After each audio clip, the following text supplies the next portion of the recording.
अस्सलामुअलैकुम। अच्छा, आज हम सॉल्यूशन करेंगे। देखें, इक्वेशन नंबर पिछली बार जो हमने लिखवाई थी तो नंबर वो गालबन जो सेकंड इक्वेशन है उसका सॉल्यूशन हम करेंगे। तो आपके पास सेकंड इक्वेशन ये थी a0 yn plus a1 yn minus 1 a2 yn minus 2 plus so on an minus 1 y1 and a and y is equal to qx.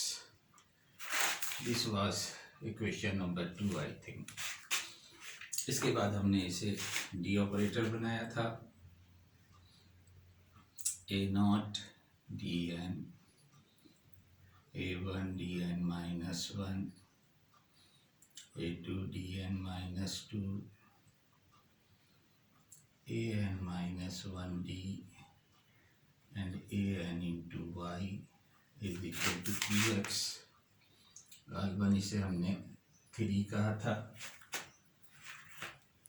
और फिर यहाँ हमने f of d y is equal to qx, तो इसे भी शायद 3.1 जो भी कहा था वो नंबर आप डाल लें इस पर। अब देखें, इसके बाद हमने इसे ज़ीरो लेके होमोजीनस इक्वेशन को सॉल्व किया था। अब जब हम इसे अपने तौर पे ज़ीरो लेंगे तो लेट मी राइट, यहाँ से अब हम शुरू कर रहे हैं तो इसे मैं 1 नंबर दे रहा हूँ आज के लेक्चर के लिए। अब हमें इसका सोल्यूशन निकालना है, इनफैक्ट क्वेश्चन नंबर 2 का। ये हमने डी ऑपरेटर लगा के इसे कन्वर्ट कर लिया है। तो चलें, जो भी इसने क्वेश्चन दिया था उसी को कंटिन्यू करते हैं। अब हमने इसे एफ डी गालबन 3.1 था, ये F D is equal to Y, F D Y is equal to 0। हमने ये इसे इक्वेशन नंबर 4 देके इसे होमोजीनस की डेफिनेशन के तहत काम किया था, लेकिन चूंकि हम इसे रिड्यूस कर रहे हैं तो हम इसे अब यहाँ पर रिड्यूस्ड इक्वेशन कहेंगे, रिड्यूस्ड इक्वेशन। और इसका सॉल्यूशन हम निकाल चुके हैं। The solution of this is called Y C and the solution, अब हम एक नई इक्वेशन बनाएंगे 3.1 से कि 3.1 can be written as y is equal to 1 upon F D and qx. Let me call equation number 5. Solution of equation number 5 is called particular integral.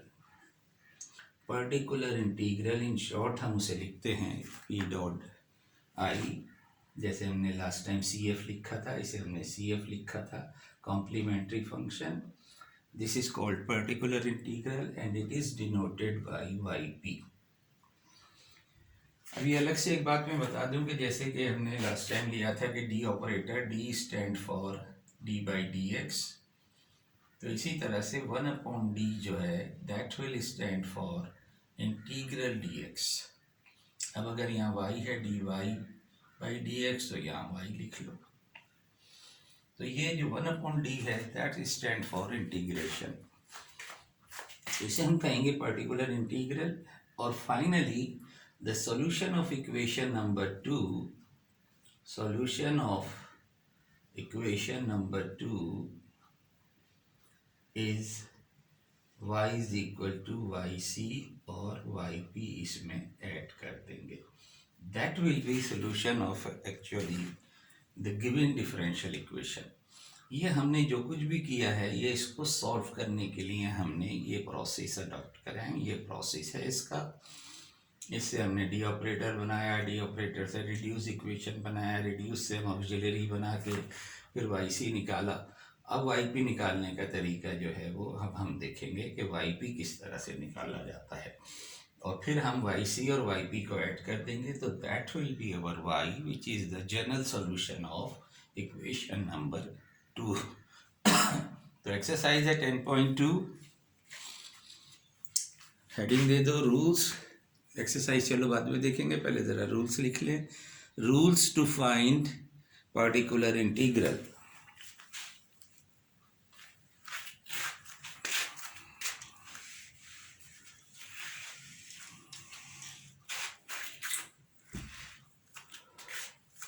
तो यहाँ पर बहुत सारे केसेस हैं। केस 1 हमारे पास, केस 1, इफ QX,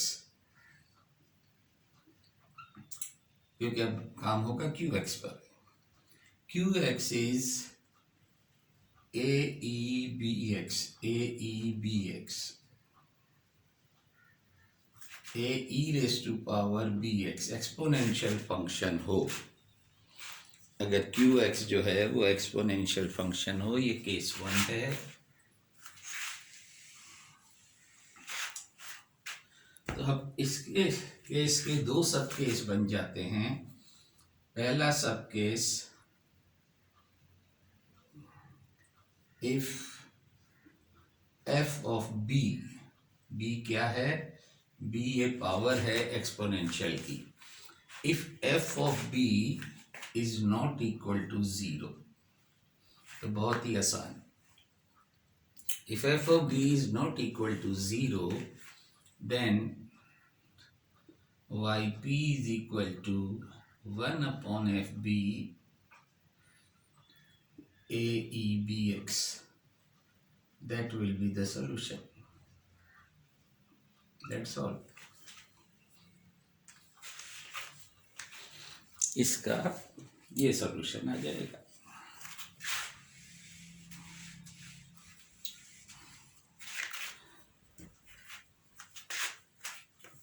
सब case 2,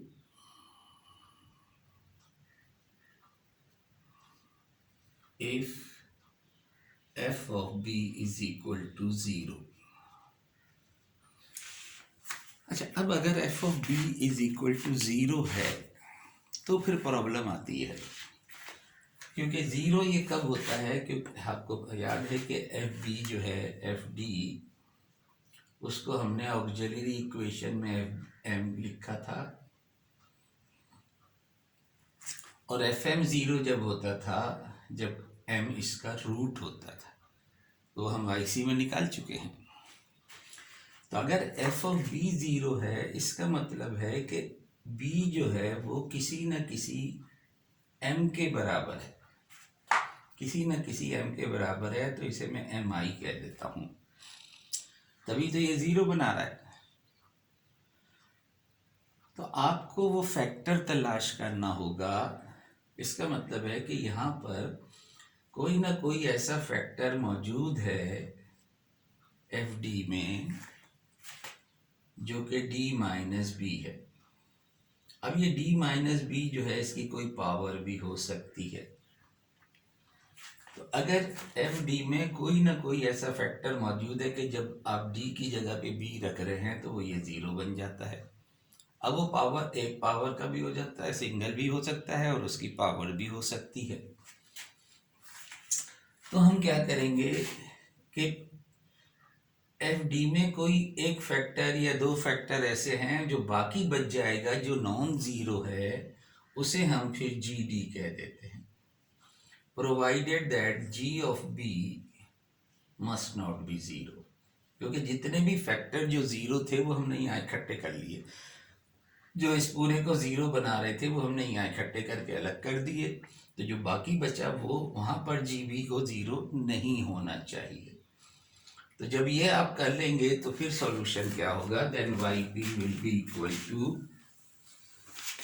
then Y P is equal to 1 upon G B, और ये जो है डी माइनस बी का जो फैक्टर है उसके लिए आप x लगाएंगे, और इसकी पावर n होगी, और ये n फैक्टोरियल भी होगा साथ साथ, divided by n factorial.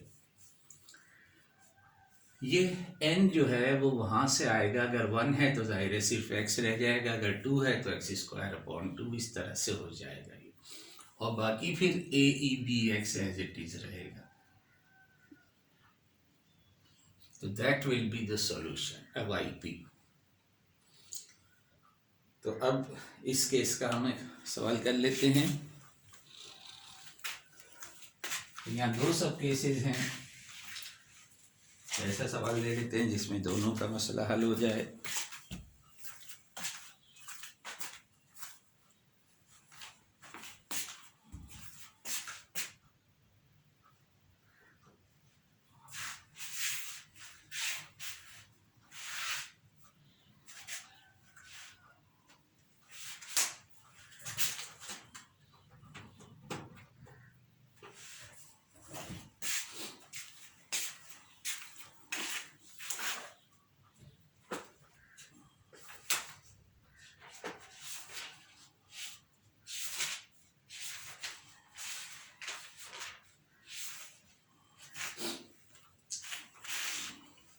Exercise है 10.2।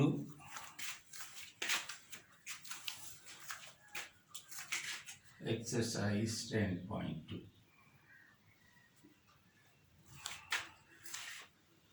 और ये हम क्वेश्चन नंबर 2 कर रहे हैं।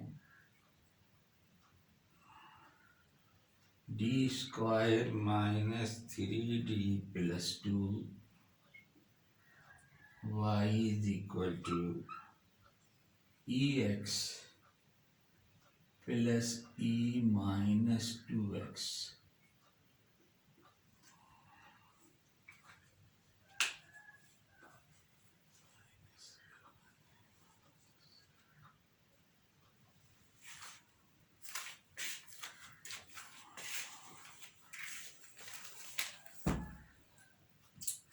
इसमें दोनों सब केस चुके आ गए हैं, इसलिए मैंने क्वेश्चन नंबर 2 लिखा है।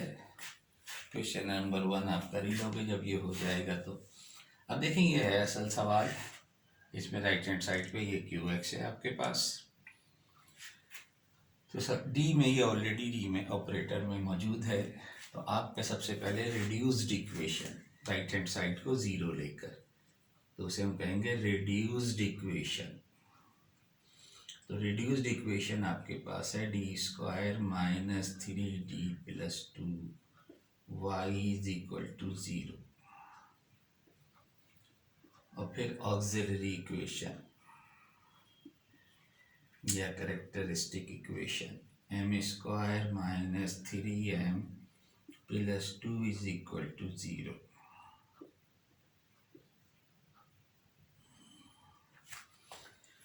इससे आप फैक्टराइजेबल है ये m-1 and m-2 are the factors. तो यहाँ से आपके पास m is equal to 1 and m is equal to 2 दो वैल्यूज आ गई m की। Roots are real and unequal, therefore yc is equal to a1 या c1 जो भी लिया हो हमने m1x plus a2 e raise to power m2x। Let me call equation number 4। तो यहाँ से आपके पास yc आ गया। अब आपको yp निकालना है। yp के लिए जाहिर है 1/fd, इसको पूरे को आप इसके नीचे ले जाइए, नीचे नहीं 1/fd करके राइट साइड पे ले जाइए। अब ये मेरा ख्याल है मैं मिटा दूँ, ये आपने नोट कर लिया होगा।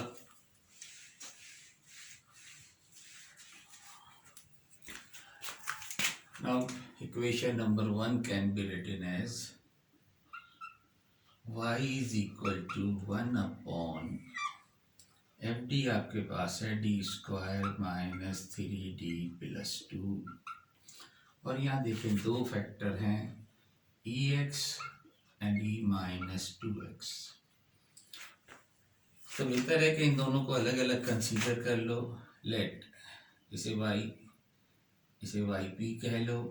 yp1 is equal to 1/d square minus 3d plus 2 e raise to power x। पहले हमने एक पोर्शन ले लिया। अब यहाँ देखें कि b क्या है। b जो है x का कोफिशिएंट विच इज़ 1।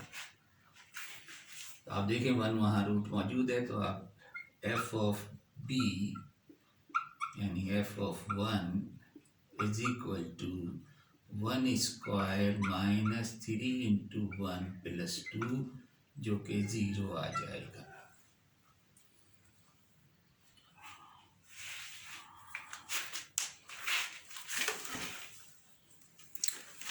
तो ये सब केस 2 बन गया।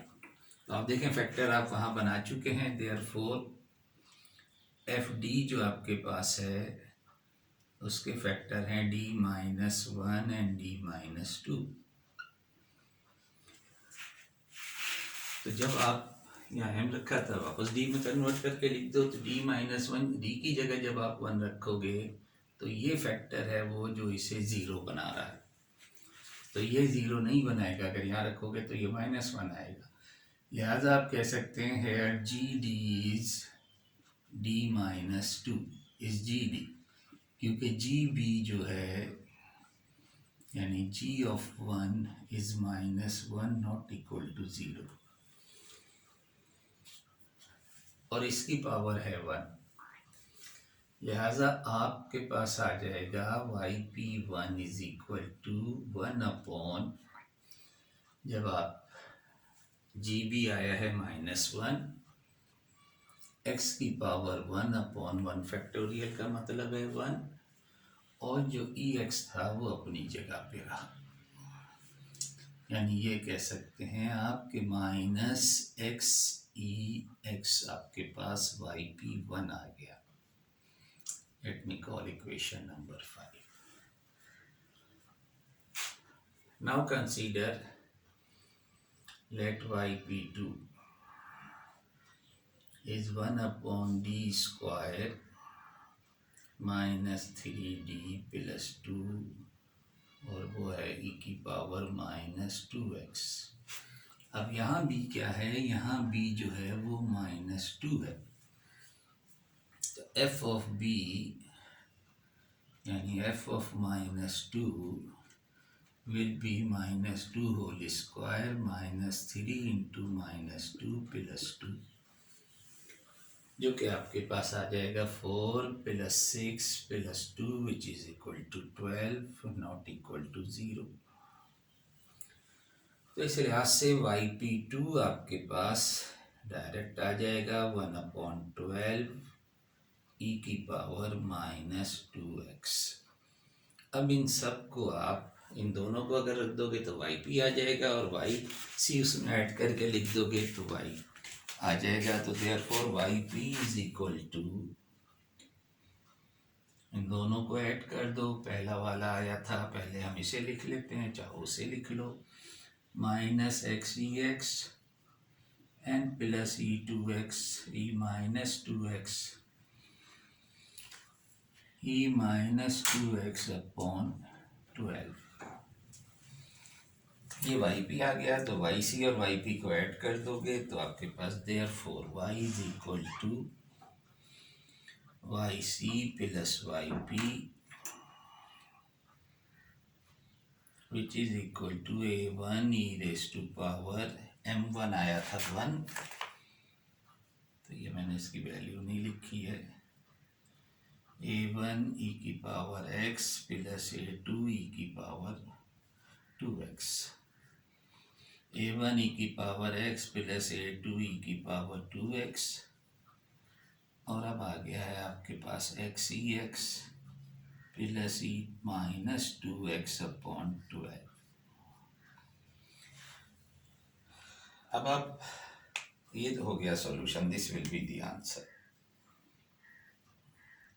तो ये जो है yp निकालने का जो तरीका है, यहाँ इसकी ख़ास बात यह है कि यहाँ पर ये मैंने लिखा तो था 1/d मीन इंटीग्रेशन, लेकिन बहुत कम सवालात में आपको इंटीग्रेशन की ज़रूरत होगी, अदरवाइज इसमें इंटीग्रेशन नहीं है। इसमें बस ये तरीक़ेकार है, मेथड हैं, टेक्निक्स हैं, इनको आप ध्यान में रखें। एक चीज़ और जो मैं आपको यहाँ बताऊँ वो ये देखें कि ये ज़ीरो वाला जो केस है, ये ज़ीरो जब भी हुआ चूँकि वहाँ रूट मौजूद था 1, ये ज़ीरो हुआ पहला वाला केस, इस केस में। तो ये जो ज़ीरो हुआ तो वो फैक्टर क्यों हुआ, क्योंकि आप देखें कि ये y जो आपके पास yc में फैक्टर आया था वो और ये yp के वाला फैक्टर जो qx का फैक्टर सेम था, एक फैक्टर सेम था। तो अगर yc में qx का कोई फैक्टर आ जाए तो वो हमेशा आपको ज़ीरो देगा। देखें यहाँ -2x है, यहाँ +2x है, ये माइनस प्लस की वजह से इसने ज़ीरो नहीं दिया क्योंकि इसमें फ़र्क था, ये सेम था। तो ये yp में आया है ये फैक्टर, लेकिन x की किसी पावर से मल्टीप्लाई होके आएगा। अगर कोई चीज़ qx की yc में आ गई हो तो वो फैक्टर वाई पी में भी आएगा, लेकिन वो फिर एक्स की पावर से मल्टीप्लाई होके आएगा। ये आगे भी जो केसेस हम करेंगे उसमें भी आपको ये चीज़ नज़र आएगी। तो एक्सपोनेंशियल फंक्शन अगर क्यू एक्स है तो उसका ये दो सब केस हमने बनाए और दो सब केसेस के ज़रिए आपने ये सवाल सॉल्व कर दिया।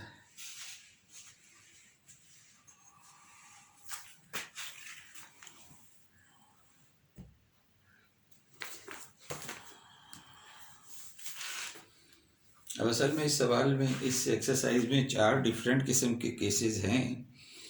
तो बस पहले 2 सवाल प्योरली इसी केस के थे, बाकी आगे चलते हैं। सेकंड हमारे पास केस 2। पहले केसेस डिस्कस कर लेते हैं। 3 कोशिश करूँगा मैं कि 3 हो जाए, उसके बाद अगली क्लास में हम इस पूरी एक्सरसाइज को ख़त्म करेंगे फिर। तो केस 2,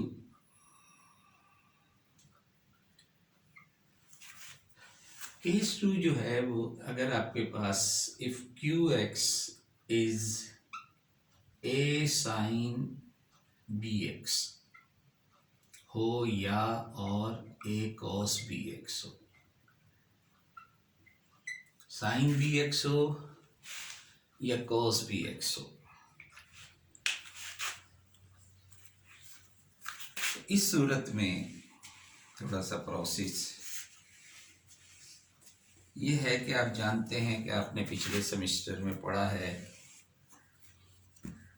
कि ये जो cos sine B cos theta जो है, sine B theta is E raise to power I B theta.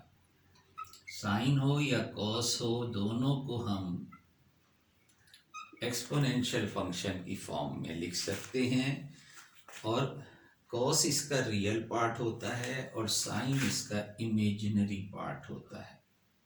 This is imaginary part of this and this is real part of E I B theta, क्योंकि E I B theta लिखते थे cos B theta plus I sine B theta. तो cos इसका real part है और sign इसका imaginary part है। तो हम ये साइन और कॉस फंक्शन को अगेन एक्सपोनेंशियल फंक्शन में कन्वर्ट कर देते हैं, और जब ये एक्सपोनेंशियल फंक्शन में कन्वर्ट हो जाता है तो फिर ये केस 2 जो है वो केस जैसा ही 1 जैसा ही बन जाएगा, क्योंकि केस 1 में भी एक्सपोनेंशियल फंक्शन है और केस 2 को हमने कन्वर्ट कर दिया एक्सपोनेंशियल फंक्शन में, तो ये फिर केस 1 ही की तरह से सॉल्व होगा। तो एक सवाल इसका देख लेते हैं।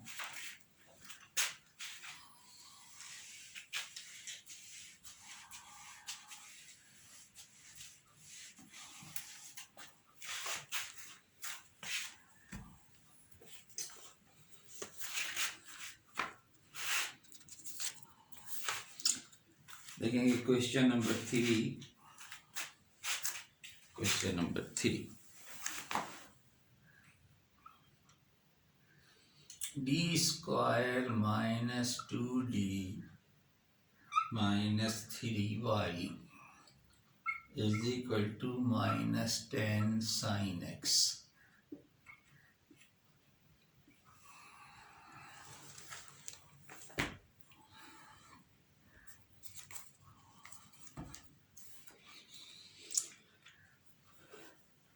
अब जाहिर है पहले तो आपको रिड्यूस इक्वेशन बनानी है, वाई सी निकालना है। तो D square minus 2d minus 3y is equal to 0। Auxiliary equation m square minus 2m minus 3 is equal to 0। Again factorisable है, m square m minus 3 and m plus 1 are the factors. तो यहाँ से m की value -1 लिख लो पहले या plus, ये 2 values आपके पास आ गई।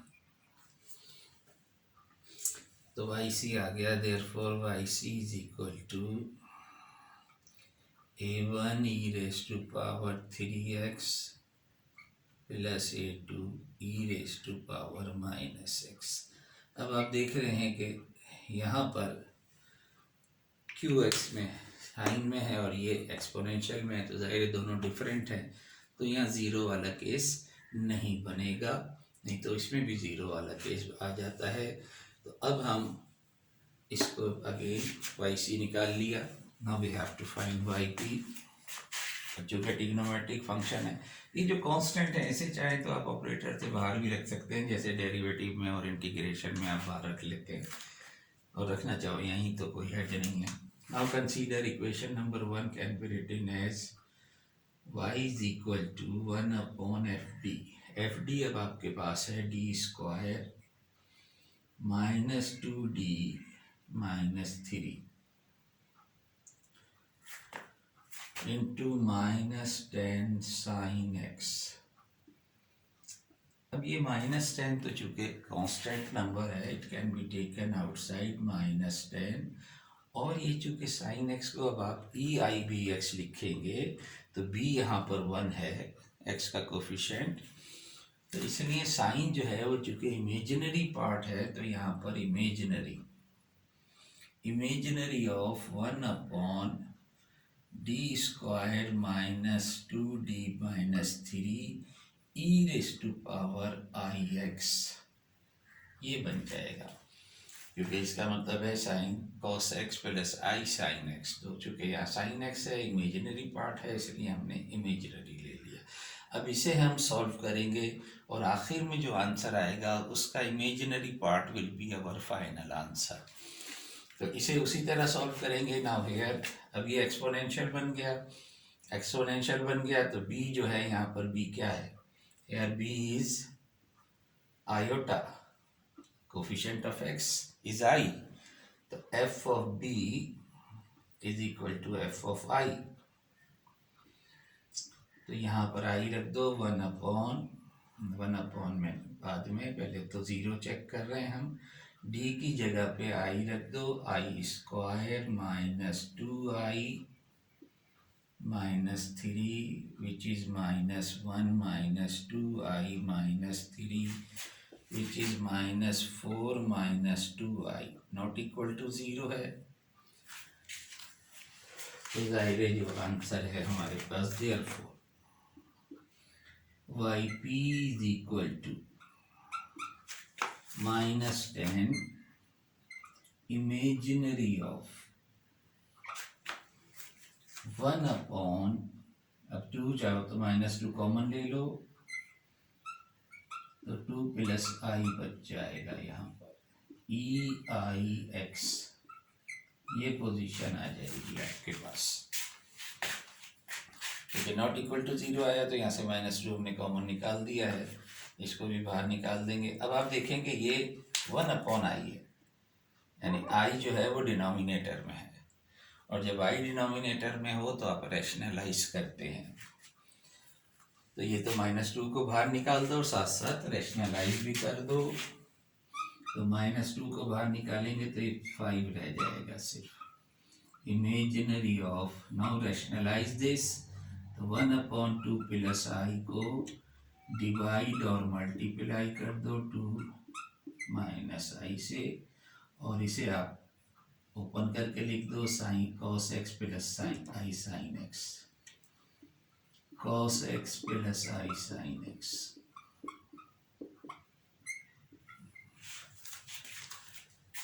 तो आप देखें कि डिनोमिनेटर में तो कॉन्जुगेट हैं एक दूसरे के, तो 5 आ जाएगा, तो ये 5 भी कैंसिल हो जाएगा क्योंकि डिवाइडेड बाय 5।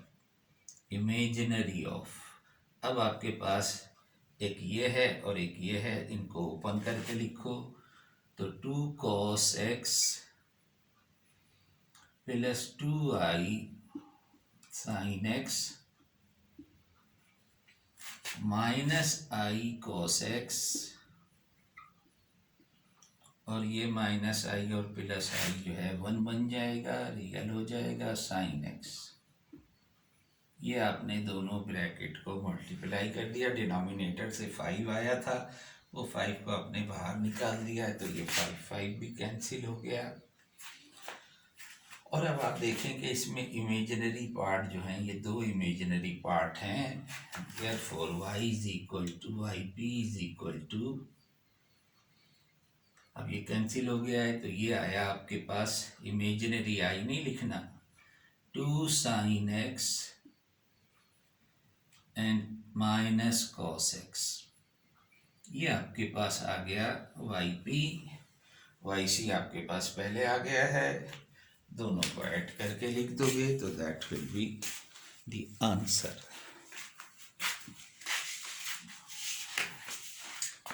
दोनों को ऐड कर दो, therefore y is equal to a1 e3x plus a2 e minus x plus 2 sin x and minus cos x. That will be the answer.